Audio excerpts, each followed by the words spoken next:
Hello students, this is Mrs. Raposa. If you were absent on June 3rd, or if you just need a reminder, I'm going to go over the notes on the law of cosines that we took on June 3rd.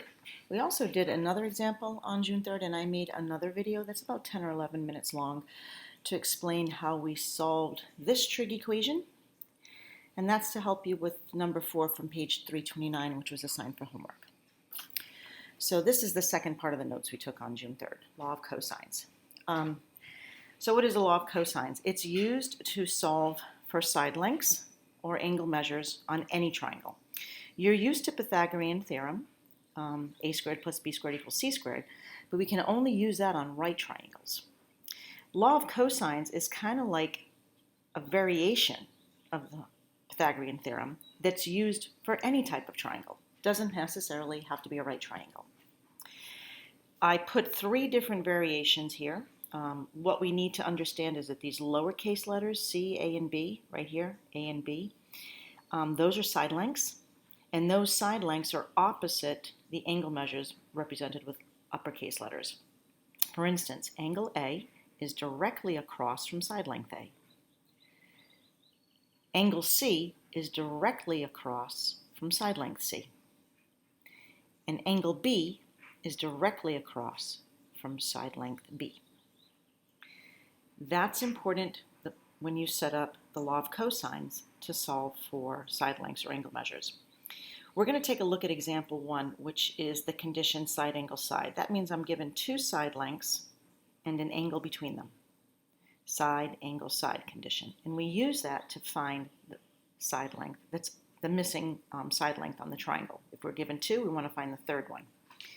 So what's important to remember when you set this up is that this side length, whatever's here, this side length, this is the most important thing when you're using law of cosines, has to be opposite this angle measure that you're taking the cosine of. So opposite angle measure. And if you see, that's the way all the different variations are set up. Angle A is across from side length A. That means the other 2 side lengths are going to be in this part of the event. Side length B is opposite angle B. So let's set up a triangle for triangle ABC. And again, it doesn't need to be drawn to scale. This probably isn't going to look anything the way it's supposed to, but that's okay. The measure of angle C, we're told, is 98 degrees. And as you can see, that definitely does not look like a 98 degree angle. But that doesn't matter when we're setting it up to solve. We're told that side length A, lowercase letter a, is 20. So across from angle A, 20.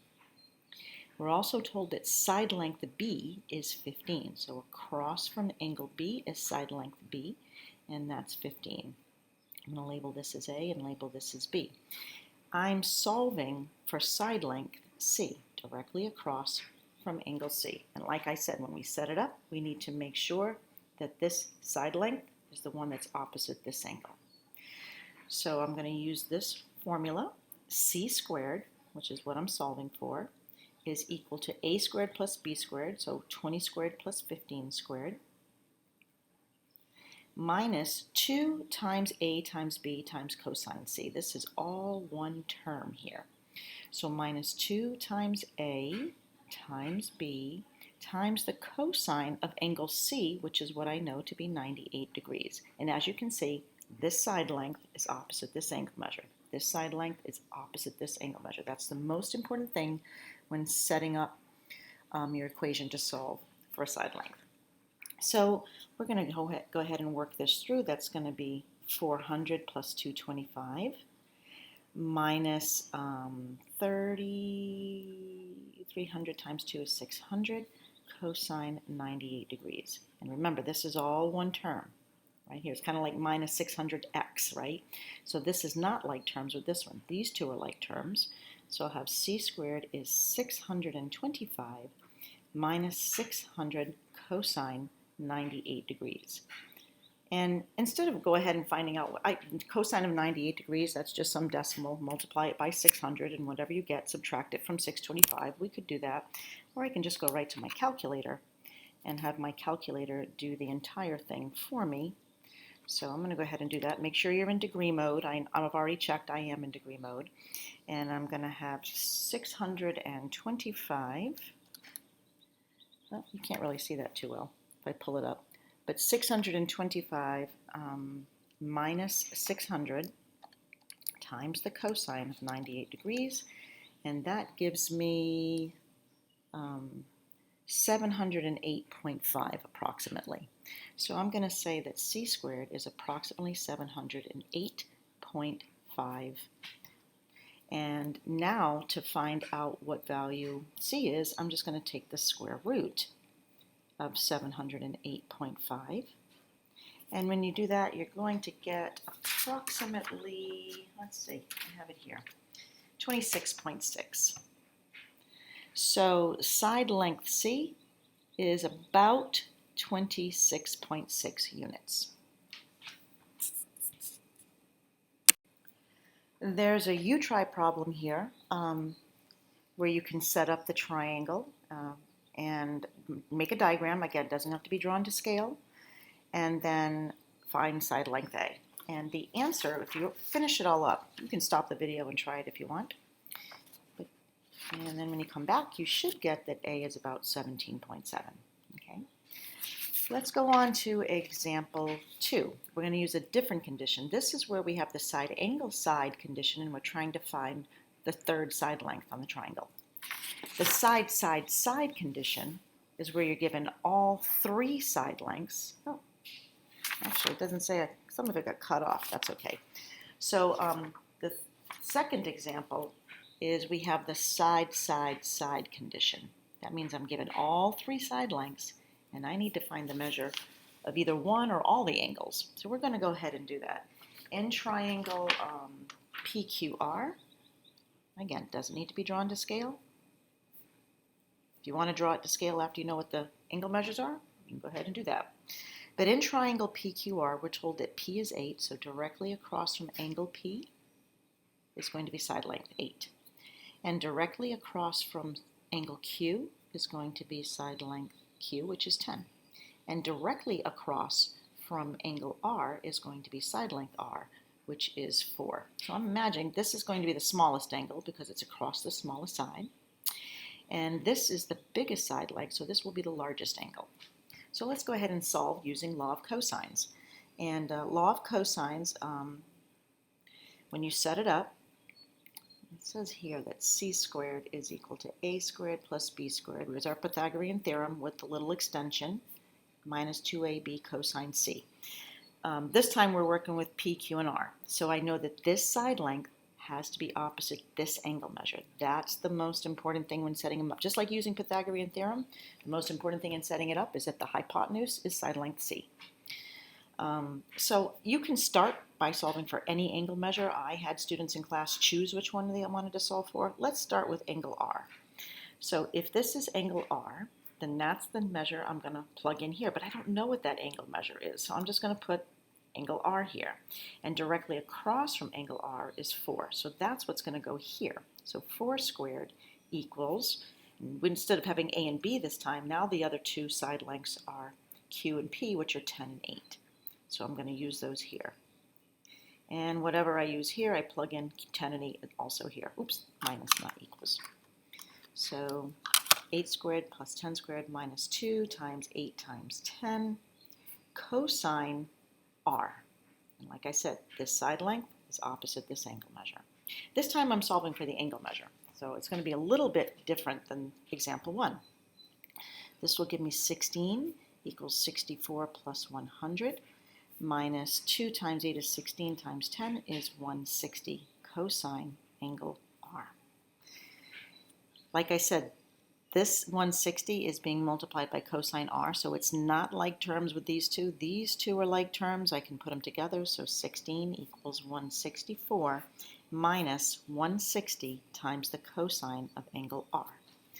What I'll do next is subtract 164. Don't make the mistake of subtracting these, because that's like 164 minus 160x. They're not like terms. So minus 164 from each side, and that will give me negative 148. And so that will equal negative 160 times the cosine of angle R.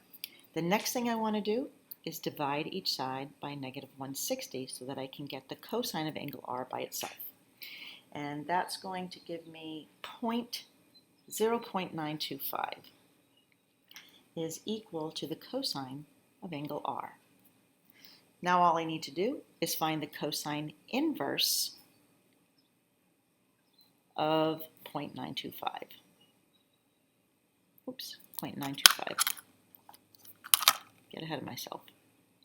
And that's going to give me approximately 22.33 degrees. So 22.3 degrees, I'll say. So that's the measure of angle R. So 22.3 degrees, right here. To find another angle measure, I just repeat the process. And you can choose which one you want to solve for first, P or Q. I'll go ahead and do angle P.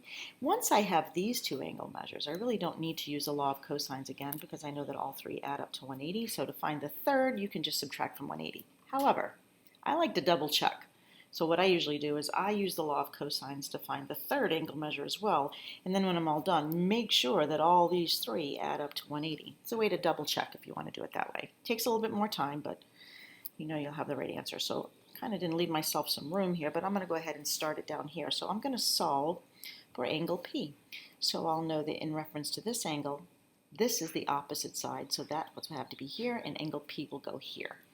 So 8 squared equals, the other two side lengths will act as my A and B, or these sides again, so 4 squared plus 10 squared minus 2 times 4 times 10, whatever side lengths I use here, whatever side lengths, they go here as well, times the cosine of angle P, whatever that is. So this will give me 64 equals 100 plus 16, so 116 minus 80 cosine P. And remember, this is not like terms with this one. Subtract 116 from each side, and that will give me negative 52 is equal to negative 80 cosine angle P.